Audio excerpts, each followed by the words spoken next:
नमस्ते and welcome सभी को। अगर आपको लगता है कि आपकी लाइफ में कोई क्लियर डायरेक्शन नहीं है, फोकस नहीं है और आप अपना पोटेंशियल यूज नहीं कर पा रहे हो, तो ये वीडियो आपके लिए है। और सच तो ये है कि आप इसमें अकेले नहीं हो। ये वीडियो उनके लिए है जिनका गोल सिर्फ पैसा कमाना नहीं है, बल्कि एक ऐसे बॉडी और माइंड को मैनिफेस्ट करना है जो अपने पोटेंशियल को एज के साथ साथ रेगुलरली अपग्रेड करती रहे। प्रॉब्लम ये नहीं है कि आपके पास मेंटल कैपेसिटी नहीं है, प्रॉब्लम ये है कि आपके पास सही सिस्टम नहीं है। जैसे एक माचिस की तिल्ली, अगर उसको आप पानी में डाल दो तो वो जलेगी नहीं, वहीं उसको आपने सही जगह घिस दिया तो अपना राइट पोटेंशियल वो मैनिफेस्ट कर सकती है। इसलिए आप देखोगे जब कई लोग बोलते हैं कि अगर मुझे इस तरीके की लाइफ मिली होती तो मैं आज कुछ और होता, लेकिन रियलिटी ये है कि उस व्यक्ति के पास सिस्टम नहीं होता। इसलिए आप देखोगे कई अमीर लोगों के बच्चे भी डिप्रेशन में चले जाते हैं और गरीब लोगों के बच्चे भी डिप्रेशन में चले जाते हैं।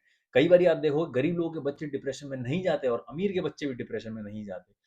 डिफरेंस क्या है? डिफरेंस है एक सिस्टम का होना। अगर आपके पास वो सिस्टम है, तो आप अपने पोटेंशियल को मैनिफेस्ट सही तरीके से कर पाओगे। और आज मैं आपको 7 बेसिक प्रिंसिपल्स बताने वाला हूं जो योग शास्त्र और न्यूरो साइंस दोनों सपोर्ट करते हैं और आपकी लाइफ को एक डायरेक्शनलेस लाइफ से एक पर्पसफुल लाइफ बनाने की ताकत रखते हैं। अगर आप ऐसी वीडियोस के प्रोडक्शंस को सपोर्ट करना चाहते हैं, तो आप इस चैनल को एक बेसिक फी के लिए ज्वाइन भी कर सकते हैं। और अगर आपको योगा ऑनलाइन क्लासेस करनी है, तो आप उसकी मेंबरशिप भी चूज कर सकते हैं, या फिर आपको अगर लाइव ऑनलाइन क्लासेस करनी है तो आप इस नंबर के ऊपर एक व्हाट्सएप मैसेज कर सकते हैं योगा क्लासेस। और अगर आपको व्हाट्सएप ग्रुप ज्वाइन करना है जो माइंडसेट, योगा, हेल्थ और फिटनेस के ऊपर है, तो उसका लिंक आपको डिस्क्रिप्शन में मिल जाएगा। तो पॉइंट्स नोट डाउन करने के लिए एक पेन और पेपर लेके जरूर बैठना और वीडियो को एंड तक देखना, और अगर नहीं देख पा रहे तो सेव कर लेना बाद के लिए। आज का बिगेस्ट इशू क्या है कि ऑप्शंस इतने ज्यादा हो गए हैं कि क्लैरिटी ही खत्म हो गई है। आप सोचते रहते हो कि क्या करना है, कैसे करना है, कब करना है, और इसी प्रोसेस में दिन, महीने और सालों निकल जाते हैं और माइंड एक डिप्रेस्ड, एक अनस्टेबल स्टेट में चले जाता है। न्यूरोसाइंस में कहते हैं कि ब्रेन अनसर्टेनिटी को अवॉइड करता है, इसलिए वो डिस्ट्रैक्शन को चूज करता है।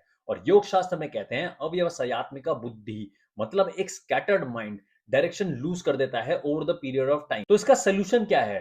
अपने लिए क्लैरिटी के साथ एक एक्शन और एक सिस्टम बिल्ड करना, और इसी को हम आज के वीडियो में पॉइंट बाय पॉइंट देखेंगे। पॉइंट नंबर 1 है एक्शन क्रिएट्स क्लैरिटी और क्लैरिटी मेक्स एक्शन इजी। मतलब जब आप एक्शन लेना स्टार्ट करते हो तो आपके अंदर एक नॉलेज डाउन अपॉन होती है, आपकी बुद्धि साफ होने लग जाती है, क्लियर होने लग जाती है। और जब आपकी बुद्धि क्लियर होती है तो आप ऑटोमेटिकली वो एक्शन दोबारा लेने लगते हो।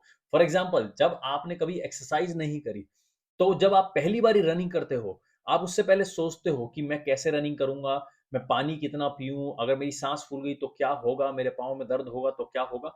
बहुत सारे क्वेश्चंस आते हैं, लेकिन जब आपने एक बार उसको कर लिया तो आप देखते हो कि आपको आपकी डाइट भी मेंटेन रखनी पड़ेगी, आपको क्लियर खाना भी खाना पड़ेगा, अच्छा खाना भी खाना पड़ेगा, पानी मेंटेन करना पड़ेगा, आपको नींद अच्छी लेनी पड़ेगी ताकि आपकी बॉडी की रिकवरी हो। आप इन सब चीजों को एक्सपीरियंस करने लग जाओगे और ऑटोमेटिकली जब आपकी बुद्धि क्लियर होगी, आप अगला एक्शन इजीली ले पाओगे। भगवत गीता एक पावरफुल प्रिंसिपल है कि आप कर्म करते जाओ लेकिन फल की चिंता मत करो। इसका प्रैक्टिकल इंप्लीमेंटेशन एक ये है कि आपको परफेक्ट प्लान की जरूरत नहीं होती है, आप सिर्फ एक्शन लेने पे ध्यान दो। न्यूरो साइंस के हिसाब से जब आप एक्शन लेते हो, आपके ब्रेन में डोपामिन रिलीज होता है जो आपके अंदर मोटिवेशन क्रिएट करता है। इसलिए क्लैरिटी सिर्फ सोचने से नहीं बल्कि एक्शन लेने से आती है। तो अब क्वेश्चन ये आता है कि एक्शन कैसे ले, क्योंकि एक्शन ही तो नहीं लिया जा रहा। तो उसके लिए हमारा है अगला पॉइंट, पॉइंट नंबर 2, संकल्प एंड सिस्टम। दिनचर्या बनाना सीखो, और अगर ऑलरेडी एक दिनचर्या आपके पास है तो उसको बेटर ऑप्टिमाइज करना सीखो। सक्सेसफुल लोग हर बारी मोटिवेटेड नहीं होते, बल्कि वो एक सिस्टम फॉलो करते हैं, और योग शास्त्र में तो दिनचर्या कहते हैं। जैसे आपके उठने का एक टाइम होना चाहिए, आपके सोने का टाइम होना चाहिए, आपके खाने की आपकी डाइट होनी चाहिए कि आप कितना टाइम खा रहे हो, कितना पानी पी रहे हो। ये छोटे छोटे सिस्टम है। आपके पढ़ने का टाइम होना चाहिए कि आप इतना दिन में टाइम सिर्फ पढ़ने के ऊपर लगा रहे हो, कुछ नई चीज सीखने के ऊपर लगा रहे हो, कोई नया स्किल सीखने के ऊपर लगा रहे हो। ये छोटे छोटे सिस्टम होते हैं जिनमें आपको अपने पूरी दिनचर्या बांधनी होती है। न्यूरो साइंस के हिसाब से रूटीन से आपके ब्रेन को प्रिडिक्टेबिलिटी मिलती है, जिससे जो प्रीफ्रंटल कॉर्टेक्स होता है, ये वाला पार्ट, इसके ऊपर लोड कम पड़ता है, जो कामनेस और क्लैरिटी के लिए रिस्पॉन्सिबल होता है। तो आप बेटर फोकस कर पाते हो और अपने दिन को बेटर एफिशिएंटली यूज कर पाते हो। तो अगर आपका दिन रैंडम होगा तो आपकी लाइफ भी रैंडम ही रहेगी। तो इसके लिए आप अपने दिन को एक दिनचर्या के अंदर, एक डिसिप्लिन सिस्टम के अंदर ढालना स्टार्ट कर दो। तीसरा है एक समय पे एक ही काम करना, one work at a time. और ये आप देखोगे बहुत लोगों के लिए आप में से बहुत ज्यादा मुश्किल होगा, लेकिन ये एक ऐसी चीज है जो आपका अटेंशन स्पैन बढ़ा देगी।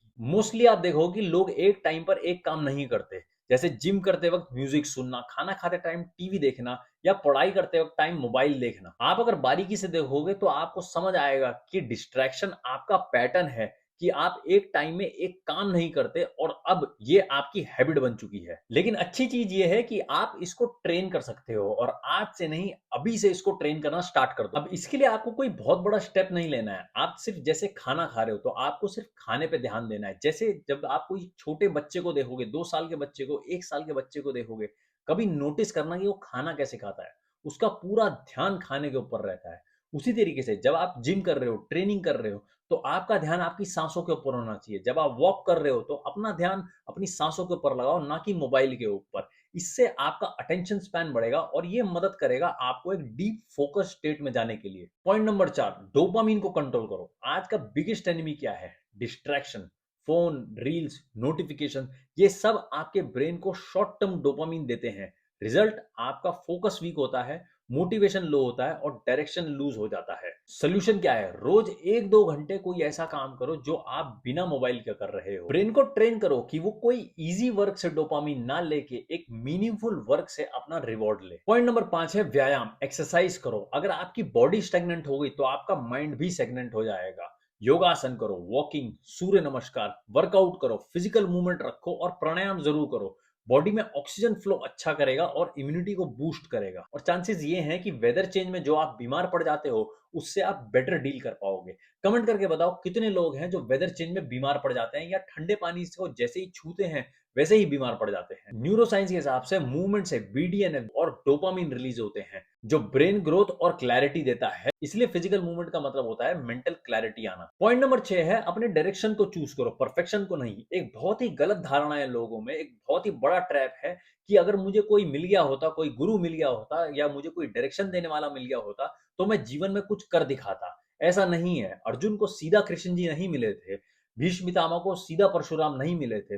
उनको कुछ मेहनत करने के बाद, एक डायरेक्शन में चलने के बाद वो मिले थे। तो रियलिटी ये है कि डायरेक्शन परफेक्ट नहीं होती है, लेकिन समय के साथ इवॉल्व होती है। तो आपको सिर्फ इतना करना है कि अगले 3 महीने के अपने गोल डिसाइड करो और उस डायरेक्शन में एक स्टेप आगे बढ़ते रहो। न्यूरोसाइंस के हिसाब से रिपीटेड एक्शन से ब्रेन न्यू पाथवेज बिल्ड करता है और आप प्रोग्रेस देखोगे। सबसे सिंपल है, कोई भी स्पोर्ट्स में देखो, आपको बस ट्रेनिंग में जाना है और आपको ट्रेन करना है। स्लोली स्लोली आप प्रोग्रेस देखते हो क्योंकि वहां पर एक डायरेक्शन सेट होता है, कोच ने एक सिस्टम बिल्ड कर रखा होता है। लेकिन वही घर आते ही आपकी लाइफ से वो एक सिस्टम, वो एक डिसिप्लिन मिसिंग होता है। तो आज से ही एक पॉजिटिव डायरेक्शन में अपना एक स्टेप लेना स्टार्ट कर दो। पॉइंट नंबर 7 है मास्टर योर एनर्जी, ब्रह्मचर्य। पतंजलि योग सूत्र में एक सूत्र आता है, ब्रह्मचर्य प्रतिष्ठायाम वीर्य लाभ। मतलब जब आप ब्रह्मचर्य में प्रतिष्ठित होते हो तो आपको वीर्य, आपकी वाइटल एनर्जी का लाभ होता है। अब यहाँ पे ब्रह्मचर्य का मतलब सिर्फ सेलिबेसी नहीं होता है। आपकी पंच ज्ञानेंद्रियां, आपकी पंच कर्मेंद्रियां, इन सारी इंद्रियों के ऊपर एक डिसिप्लिन लाना होता है, इस तरीके से कि वो सप्रेशन में ना बदले। क्योंकि अगर वो सप्रेशन में बदल गया तो वो वोल्केनो की तरफ फूटेगा और आपको कोई ना कोई मेंटल लेवल पे प्रॉब्लम जरूर आएगी। इसलिए उनको इस तरीके से कंट्रोल करना होता है कि वो सप्रेशन में ना बदले। अब ब्रह्मचर्य को ट्रेन करने के लिए जो आप देख रहे हो, जो आप सुन रहे हो, जो आप सूंघ रहे हो, जो आप टेस्ट कर रहे हो, खा रहे हो, जो आप फील कर रहे हो, जो आपकी पांचों ज्ञानेंद्रियां, उनसे जो भी आप इनपुट ले रहे हो, उनको सात्विक इन नेचर कर दो। क्योंकि जैसे जैसे सात्विक इन नेचर होगा, आपके मेंटल लोड थोड़ा लाइट होता जाएगा और आपकी क्लैरिटी और आपका फोकस और स्ट्रांग होता जाएगा, जिससे आपकी डिसीजन मेकिंग पावर भी स्ट्रांग हो जाएगी। ये याद रखना कि एक डायरेक्शन लेस लाइफ का सोल्यूशन कोई बहुत बड़ा डिसीजन नहीं होता, बल्कि डेली स्मॉल डिसिप्लिन्ड एक्शंस होते हैं। योग शास्त्र ने हजारों साल पहले बताया था और न्यूरोसाइंस आज इसको प्रूव कर रहा है। अगर आप भी अपना पोटेंशियल मैनिफेस्ट करना चाहते हो तो आप सिर्फ ये चीज करो, सिस्टम बनाओ, एक्शन लो और अपने माइंड को ट्रेन करो। और अगर आपको ये वीडियो अच्छी लगी तो कमेंट सेक्शन में अपने व्यूज जरूर बताना। और अगर कोई क्वेश्चन होगा आपका तो वो भी पूछना कि अगर कोई पॉइंट आपको कैसे प्रैक्टिस करना है, अगर वो आपको नहीं समझ में आया। वीडियो को सब्सक्राइब और शेयर जरूर करना ताकि उस किसी व्यक्ति तक ये वीडियो पहुंच जाए जो अपने माइंड को बेहतर समझना चाहता है और अपने माइंड की हाईएस्ट पोटेंशियल तक पहुंचना चाहता है। तो धन्यवाद सभी का ज्वाइनिंग के लिए। मिलते हैं अगले वीडियो में। हर हर महादेव।